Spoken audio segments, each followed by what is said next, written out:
For decades, I have witnessed how academic fashion relegated our greatest teachers to the dustbin of historical curiosity. Plato became a mere stepping stone to modern enlightenment. Aristotle an antiquated relic superseded by scientific progress. The Academy had convinced itself that ancient political philosophy was intellectually respectable only as an object of historical study, never as a source of living wisdom. Yet this dismissal rested on a profound misunderstanding of what the ancients actually taught. When we learn to read them as they intended to be read, discovering the layers of meaning hidden beneath surface contradictions, we find that classical political philosophy offers resources for understanding human nature and political life that no modern substitute can match. The restoration of respectability to ancient wisdom required nothing less than a revolution in how we approach the great texts themselves. This revolution demanded patience, intellectual courage, and willingness to question the fundamental assumptions of contemporary scholarship. Chapter 1: The Academic Prejudice Against Ancient Wisdom. When I began my scholarly career in the early decades of the 20th century, the dominant view in political science held that ancient political philosophy was fundamentally pre-scientific. Professors confidently declared that Plato and Aristotle lacked empirical methods, that their conclusions reflected the limitations of their historical contexts rather than insights into permanent features of political life. This prejudice stemmed from the modern belief in progress, the assumption that later is necessarily better, that scientific method guarantees superior understanding of all domains of human experience. But this conventional wisdom revealed more about modern assumptions than about ancient texts. Those who dismissed classical political philosophy as primitive had typically read these works superficially, missing the sophisticated methodology that guided ancient inquiry. They failed to notice how Plato deliberately constructed apparent contradictions to signal deeper teachings, how Aristotle's apparent inconsistencies actually reflected his careful attention to the complexity of political phenomena that could not be reduced to simple formulas. The academic establishment had accepted uncritically the Enlightenment narrative that portrayed ancient thought as dogmatic and modern thought as critical. Yet careful examination reveals the opposite. Ancient philosophers questioned fundamental assumptions about justice, virtue, and the best regime with a rigor that puts contemporary political science to shame. They understood that the deepest political questions cannot be resolved through empirical observation alone but require philosophical reflection on the permanent problems of human existence. Modern political science, despite its pretensions to objectivity, had actually narrowed the scope of legitimate inquiry. By restricting itself to observable phenomena and measurable variables, it systematically excluded the most important questions: what is justice? What is the best way of life? How should human beings live together? These questions, which the ancients recognized as central to political philosophy, were dismissed as unscientific precisely because they demanded the kind of careful reasoning that transcends mere data collection. This methodological prejudice reflected deeper philosophical assumptions about the nature of knowledge and reality. The modern academy had embraced a scientific worldview that recognized only quantifiable phenomena as genuinely real, reducing human beings to bundles of drives and preferences rather than rational animals capable of contemplating eternal truths. This reduction made serious political philosophy impossible by denying the very possibility of objective standards for judgment.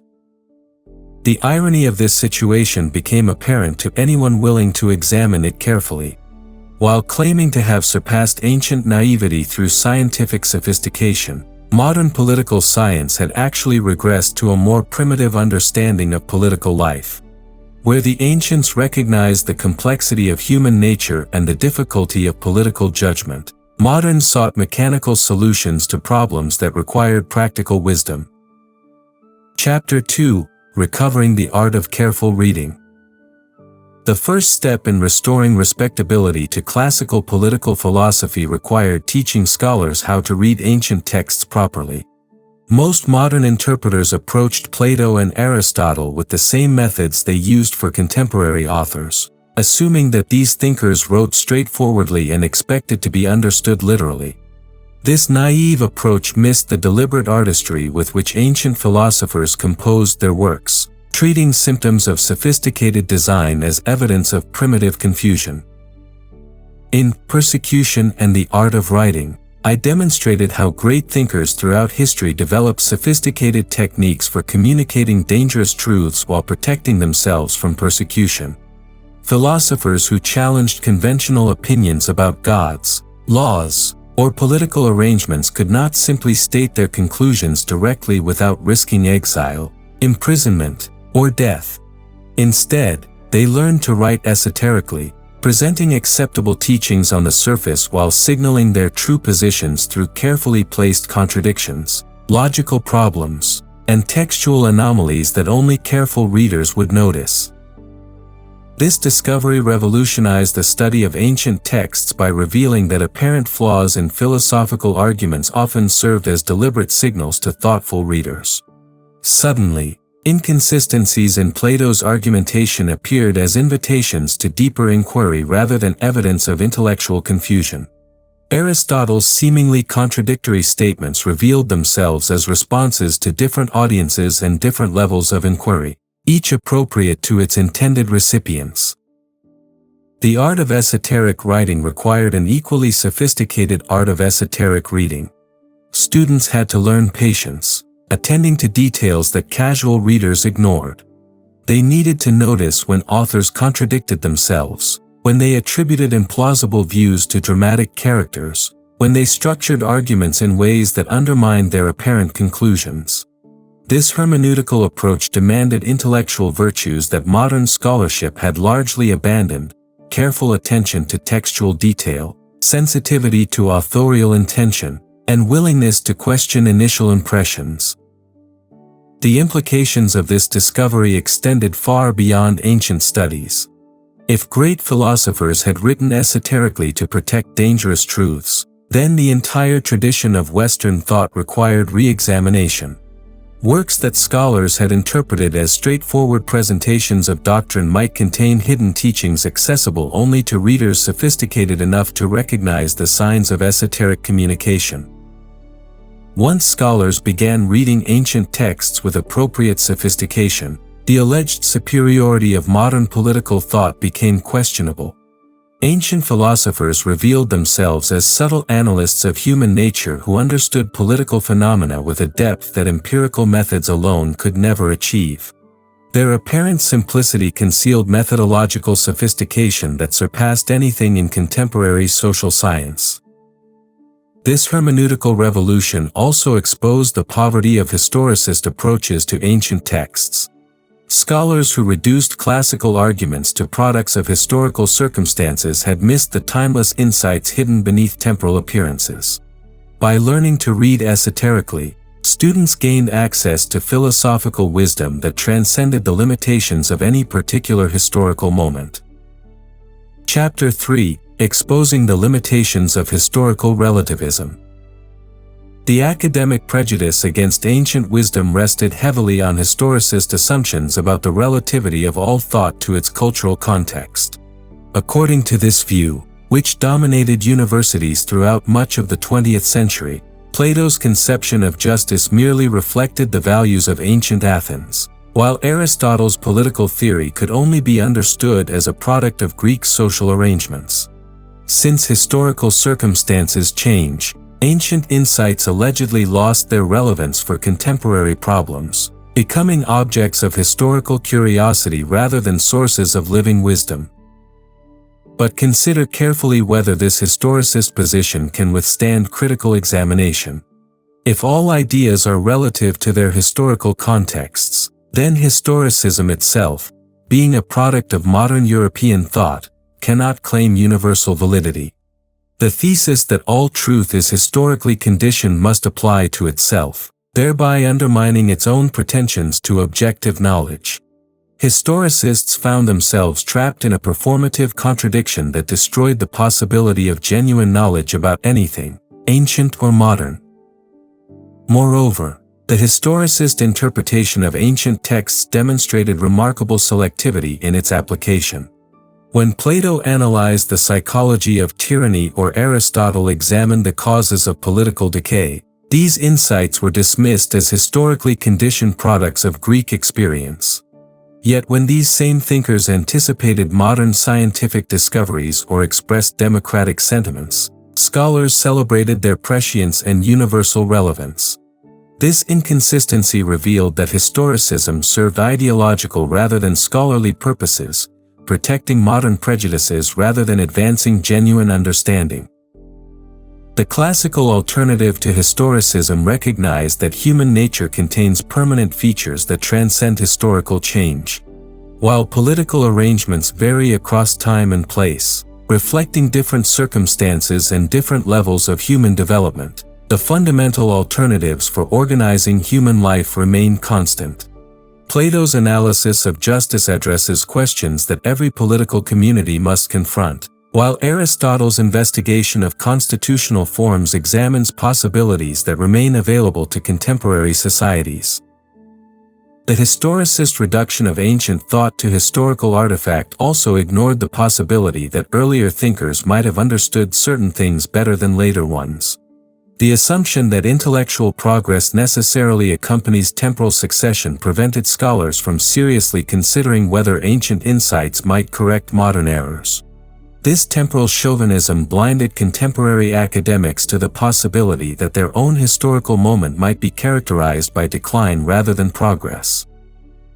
By defending the possibility of transhistorical knowledge, classical political philosophy restored the conditions necessary for serious political inquiry. Only by recognizing permanent features of human nature and political life can we develop genuine wisdom about the best way to live together. Historicism, by contrast, condemned us to relativism and ultimately to nihilism, making rational choice between competing political alternatives impossible. The restoration of classical political philosophy thus required rejecting historicist premises while acknowledging the legitimate insights of historical scholarship. Ancient texts do reflect their historical contexts, but they also transcend these contexts by addressing universal human concerns through methods that remain valid across historical epochs. Chapter 4: Demonstrating Ancient Superiority in Understanding Politics. Once freed from historicist prejudices, ancient political philosophy revealed its superiority to modern alternatives in several crucial respects.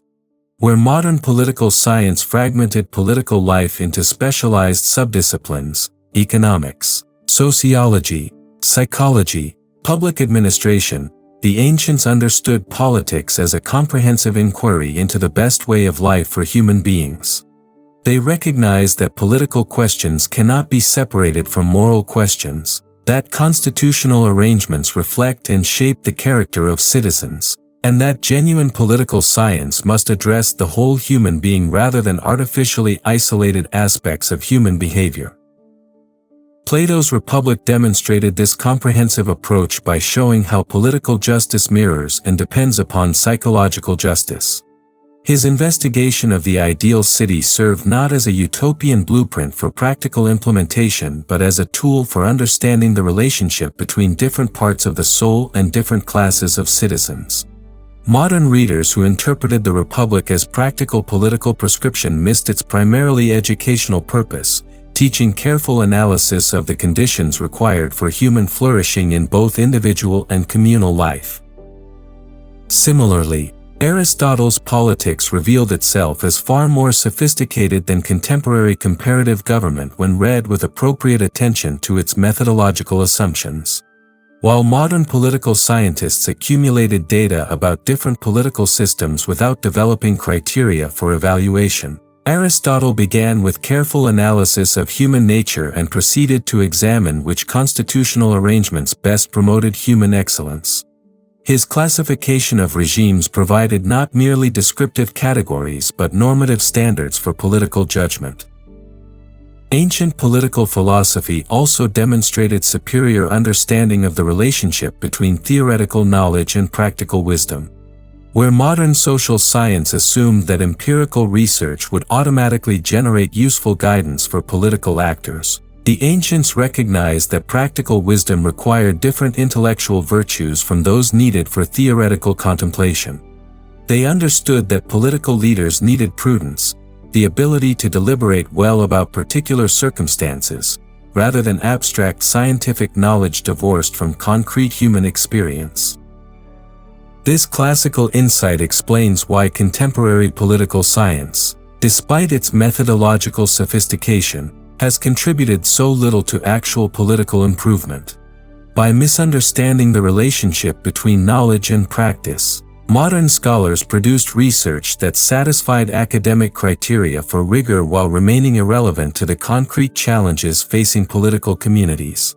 Their investigations generated information without wisdom, data without understanding. The ancients also possessed a more realistic appreciation of the limits of political life. While modern ideologies promised unlimited progress through proper political arrangements, classical political philosophy recognized that politics can at best provide conditions for human flourishing rather than guaranteeing such flourishing. This recognition led to more modest expectations about what political reform could accomplish while maintaining serious commitment to the pursuit of better regimes. Furthermore, ancient thinkers understood that political philosophy serves multiple audiences requiring different levels of instruction. The same insights that guide practical politicians must be communicated differently to philosophers, citizens, and statesmen, each according to their capacities and responsibilities. Chapter 5: Navigating the Tension Between Reason and Revelation. The restoration of classical political philosophy required careful attention to what I have called the theologico-political problem, the permanent tension between philosophical reason and religious faith that runs through the entire Western tradition. This tension, which can neither be resolved through simple dismissal of either element nor ignored without serious consequences, poses fundamental challenges for political life. Both philosophy and revelation address ultimate questions about human existence, yet they often reach conflicting conclusions about the nature of reality, morality, and political obligation. Consider your own relationship to this enduring tension. Do you find yourself attracted to the philosopher's commitment to following rational argument wherever it leads, even when it challenges cherished beliefs and conventional opinions? Or does the religious believer's certainty about divine truth and moral absolute seem more compelling than the philosopher's endless questioning and perpetual doubt? The honest recognition that both positions answer genuine human needs marks the beginning of sophisticated political thought rather than its end. Ancient political philosophers, particularly Plato and Aristotle, developed subtle approaches to this problem that surpassed anything in modern political theory. Rather than engaging in crude attacks on popular religion that might undermine social order, they carefully distinguished between the theological opinions suitable for the many and the philosophical insights accessible to the few. This distinction allowed them to preserve social cohesion while protecting the possibility of philosophical inquiry for those capable of such investigation. Maimonides provided another model for navigating theologico-political tensions, showing how a sincere believer could engage in rigorous philosophical investigation without necessarily undermining religious faith or social stability.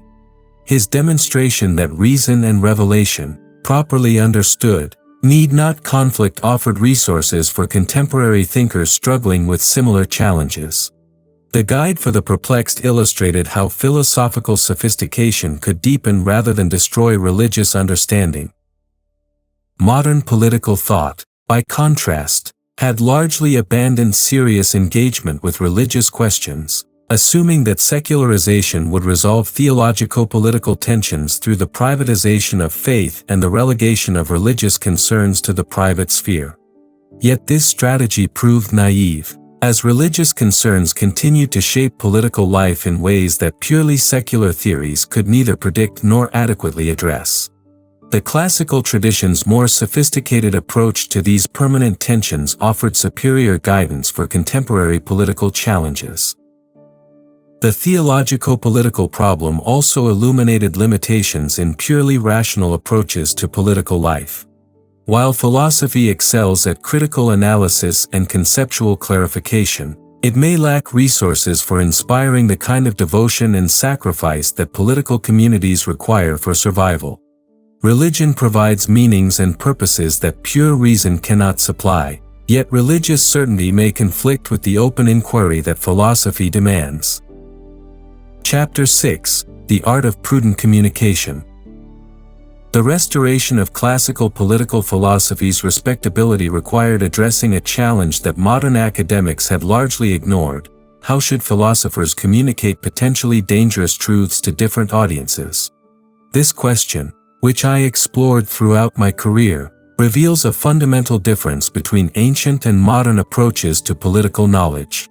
While contemporary scholars assume that all truth should be published openly and made democratically available to anyone capable of reading, the ancients recognized that some truths might prove harmful to political order or to individuals unprepared to receive them properly. This concern with prudent communication does not reflect contempt for ordinary citizens or aristocratic disdain for democratic equality. Rather, it emerges from recognition of the complex relationship between theoretical knowledge and practical wisdom, between philosophical insight and political responsibility.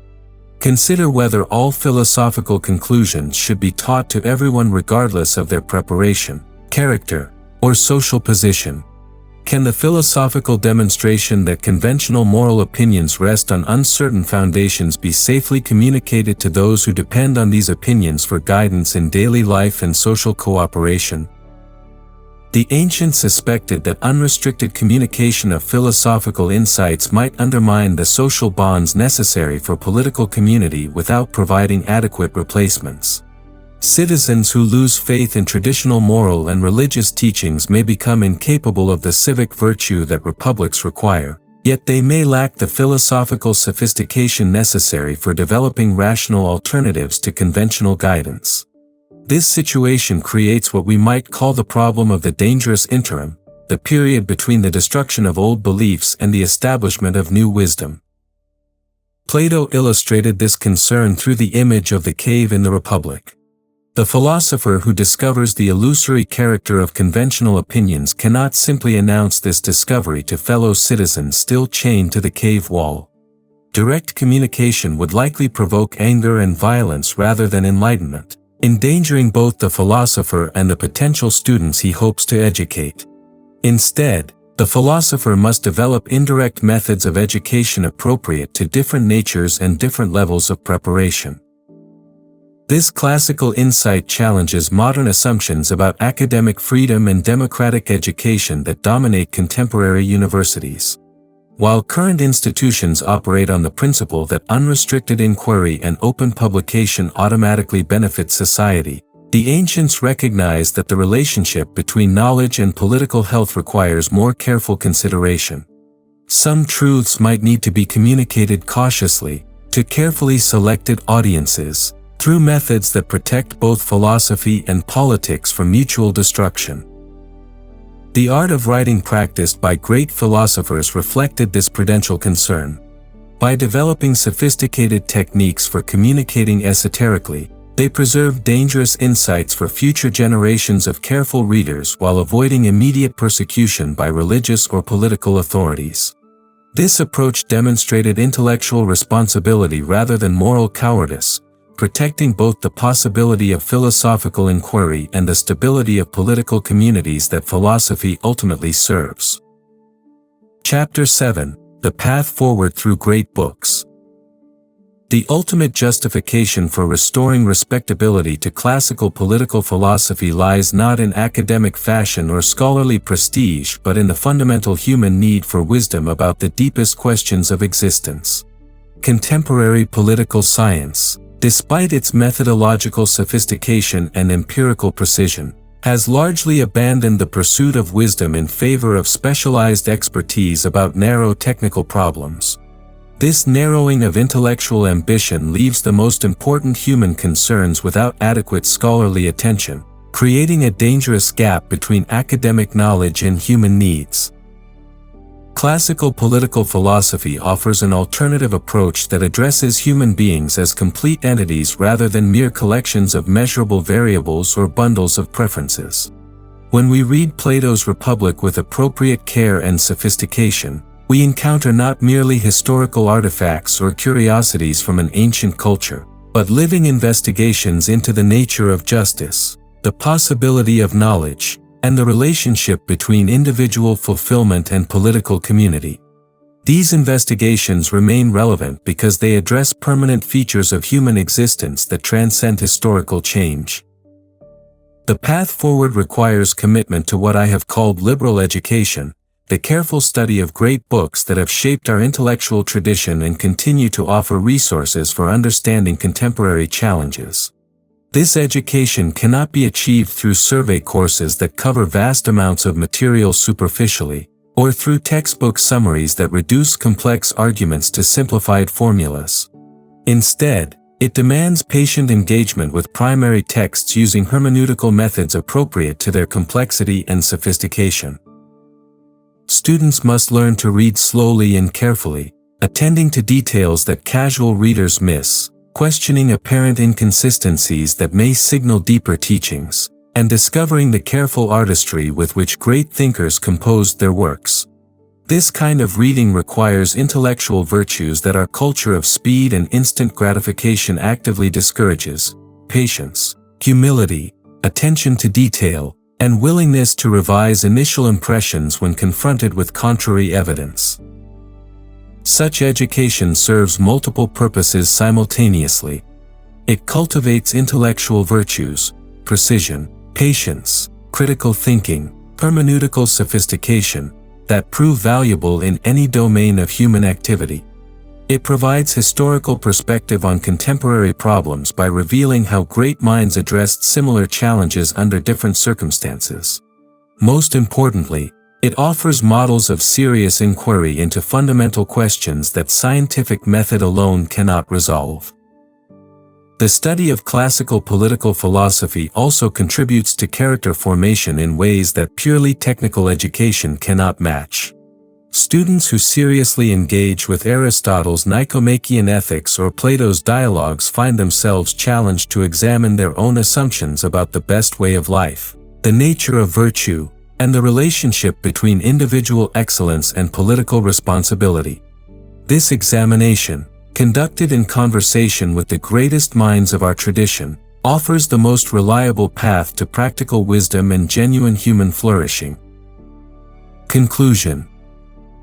The restoration of respectability to classical political philosophy required demonstrating that ancient wisdom addresses permanent human concerns with methodological sophistication that surpasses modern alternatives. By learning to read great texts with appropriate hermeneutical subtlety, by exposing the self-contradictory limitations of historicist relativism, and by recognizing the enduring relevance of fundamental political questions, contemporary scholarship can recover access to intellectual resources that no amount of empirical research can replace. The ancients remain our superiors not because they possessed more information about political phenomena, but because they pursued wisdom with greater seriousness and developed more sophisticated methods for understanding the deepest challenges of human existence. Those who wish to engage seriously with political life, whether as citizens, statesmen, or philosophers, have no choice but to become students of the classical tradition that alone preserves the possibility of genuine political wisdom.